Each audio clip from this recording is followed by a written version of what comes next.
கும்பராசி என்பர்களே, ஆடி மாதத்தினுடைய நல்ல சாதகமான பலாபலன்கள் என்னென்ன? ஆடி மாதத்தில ஏதாவது பின்னடைவு, இடையூறு, தடை இருக்கிறதா? இந்த மாதத்தின் வழிபாடு என்ன? இதெல்லாம் பார்க்கணும். ஃபர்ஸ்ட் வந்து நல்ல விஷயங்கள். சூரியன் 6ஆம் இடத்துல இருப்பார். இந்த ஆடி மாசம்னு சொன்னா, இது வந்து உங்களுக்கு அனுகூலமான ஒரு பலன். கும்பராசி, ராசியாதிபதி சனி. அப்போ சூரியன் எப்படி பலன் குடுப்பார்? அப்படின்ற மாரிலாம் நம்ம வந்து யோசிக்க முடியாது.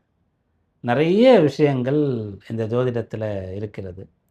அப்போ சூரியன் அப்படின்னு சொல்லக்கூடிய ஒருத்தர் வந்து எங்கெல்லாம் வந்தா நல்லது அப்படின்ற ஒரு விஷயம். அதில 6ஆம் இடத்திற்கு வரும்போது நல்ல பலன தருவார் அப்படின்ற ஒண்ணு இருக்கிறது. இப்படி எடுத்துக்கலாம். 2வது இப்போ 7ஆம் அதிபதி இல்லையா அவரு? 2வது ராசிநாதனுக்கு பகை கிரகம் இல்லையா? அவர் வந்து 6ஆம் இடத்திற்கு போயிட்டாரு அப்படின்ற மாரி எடுத்துக்கலாம். 6ஆம் இடம் மறைவிடங்கள்ல வருது இல்லையா? அப்படின்ற மாரி எடுத்துக்கலாம். அப்புறம் சூரியன் அங்க இருந்தாலும் கூட, அது சந்திரனுடைய வீடாக இருக்கிறது. குருவோட அவர் சேர்ந்திருக்கார். அப்புறம் புதனோட சேரப்போறார். அப்படின்ற மாரி பார்க்கலாம். இப்போ இந்த ஆடி மாதத்தில சூரியனும், சனியும் எப்படி இருப்பாங்க அப்படின்னு பார்த்தீங்கன்னா, ஒருத்தருக்கு ஒருத்தர் திரிகோணங்கள்ல இருப்பாங்க. அப்போ இவங்க 2 பேரும் இயற்கை அசுப கிரகங்கள், பகை கிரகங்கள். அப்போ சேர்ந்து இருந்தாலோ, அல்லது ஒருத்தர ஒருத்தர் பார்த்துக்கிட்டா கூட சம்டைம் சொல்லலாம் பிரச்சனைன்ட்டு. அப்புறம் ஒருத்தருக்கு ஒருத்தர் 6, 8ஆ இருக்காங்க அப்படின்னாலும் பிரச்சனையாக அது சொல்லலாம். இப்போ அவங்க வந்து திரிகோணங்கள்ல இருக்கிறாங்க.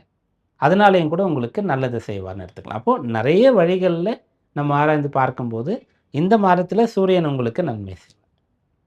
6லேருந்து நன்மை செய்வார். அப்போ என்ன நன்மை கிடைக்கும்? சத்துரு ஜெயம் உண்டாகும். சத்துரு ஜெயம்னா எப்படி மிகப்பெரிய எதிரி இருந்து அவரை வெற்றி கொள்வோமான்னா, அப்படிப்பட்டவர்களும் அந்த பலனை பெறுவாங்க. உடல் உபாதை இருக்கக்கூடியவர்கள் அந்த நோய் எதிர்ப்பு சக்தின்னு சொல்றோம் இல்லையா? அப்போ அந்த நோயினாலே சத்துரு தானே. அதை எதிர்க்கக்கூடிய சக்தின்னு சொல்றோம்ல, ஜெயம் இல்லையா? அந்த விஷயம் உங்களுக்கு இருக்கும். அப்போ உடல் உபாதைகள் இருந்தா நிவர்த்தியாகி நல்ல ஆரோக்கியம் பெற்று விடலாம். கடன், கடன வந்து ஒரு எதிரியாகத்தான் பாவிக்கணும். ஏன்னா, குடுத்துட்டு இருக்கிற வரைக்கும் பிரச்சனை இல்ல. குடுத்துட்டு இருக்கும்போது நம்ம ரெகுலரா குடுக்கறனால இன்னும் கூட வாங்கிக்கங்க அப்படின்னு சொல்லுவாங்க. எப்ப குடுக்க முடியாம போகிறதோ, அப்போ அது எதிரியாக மாறிடும். அந்த கடன் கொடுத்தவர்கள். அவங்க எதிரியா மாறிடுவாங்க. அவங்கள நமக்கு சம்மந்தம் நேரடியாக இல்லன்னா கூட பரவாயில்ல. ஆனா, அந்த கடன் வந்து நமக்கு ஒரு எதிர்த்தன்மைய, எதிரிய உருவாக்கிவிடும். அதனால கடன் சம்பந்தமான விஷயங்கள்ல நீங்க கஷ்டப்படுறீங்கன்னா, மீண்டு வருவதற்கு இந்த மாதத்தில முயற்சிகள மேற்கொள்ளலாம். தொழில் போட்டியோ, அல்லது வேறு ஏதாவது விஷயத்தில போட்டியோ, சொத்து சம்பந்தமாக ஒருத்தர் சொத்துக்கு ஒருத்தர் உரிமை கொண்டாடுறதோ, அல்லது பாகப்பிரிவினை செய்து கொள்வதில ஏற்படக்கூடிய பிரச்சனையோ, குடும்பம் சார்ந்த கணவன் மனைவியிடையே கூட பிரச்சனை பிரிந்து போணுன்றதுக்கான வழக்கோ, இதையெல்லாம் சுமூகமாக முடிவுக்கு கொண்டு வருவதற்கு இப்ப அம்சம் இருக்கிறது. இந்த 6ஆம் இடம் இந்த பலனெல்லாம் உங்களுக்கு ஏற்படுத்தி கொடுக்கும். அதற்கு அடுத்ததா செவ்வாய் வந்து 4, 5ஆம் இடங்கள்ல இருக்கார். இதில சாதகமான பலன்களே எதிர்பார்க்கலாம். ஏன்னா செவ்வாய் வந்து 10ஆம் இடத்திற்கு அதிபதி. அவர் 4ல இருக்காருன்னு சொன்னா, ஒரு கேந்திர ஸ்தானத்துக்கு அதிபதி ஒரு கேந்திரத்தில இருக்கார். 10 கூடியவர் 5ல இருக்கார்.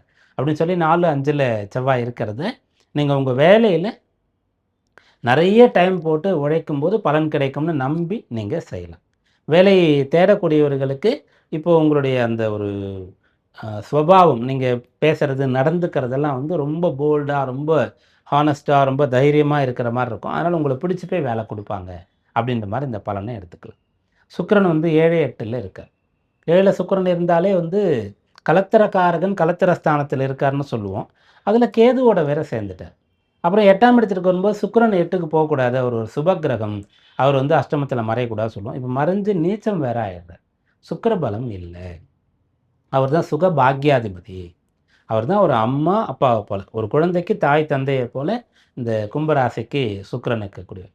அவர் வந்து பலம் குறைந்து இருக்கார் அப்படின்றதுனால, இந்த மாதத்தில நம்ம இப்படி பலன்கள என்ன சொல்லியிருக்கோம்னா, ஒரு உடல் உபாதை, ஒரு கடன் பிரச்சனை, ஒரு வழக்கு பிரச்சனை, இதெல்லாம் எதிர்த்து போராடி நீங்க வெற்றி பெறுவீங்க. அப்போ பலன் வந்து நேரடியாக உங்களுக்கு சாதகமா சொல்லப்படல. இப்போ அதிர்ஷ்டமா இருக்கும், நெறைய பணம் வரும், சொத்து வாங்குவீங்க, கல்யாணம் நடக்கும், அப்படின்ற மாரி நம்ம சொல்லல. உங்களுக்கு இருக்கக்கூடிய பிரச்சனைகளை சரி பண்ணுவீங்கன்னு சொல்லியிருக்கோம். அதுதான் இந்த 7, 8ல சுக்கிரன் இருக்காரு. அதுக்கேத்த மாரி தான் அந்த 6ஆம் இடம் வளைக்கிறது. அதனால கும்பராசியில இருக்கக்கூடியவர்கள், உங்களுக்கு இருக்கக்கூடிய சவால்களை எதிர்த்து போராடக்கூடிய மாதமா இந்த மாதம் இருக்கும். அப்படியே நீங்க பிளான் பண்ணிக்கலாம்.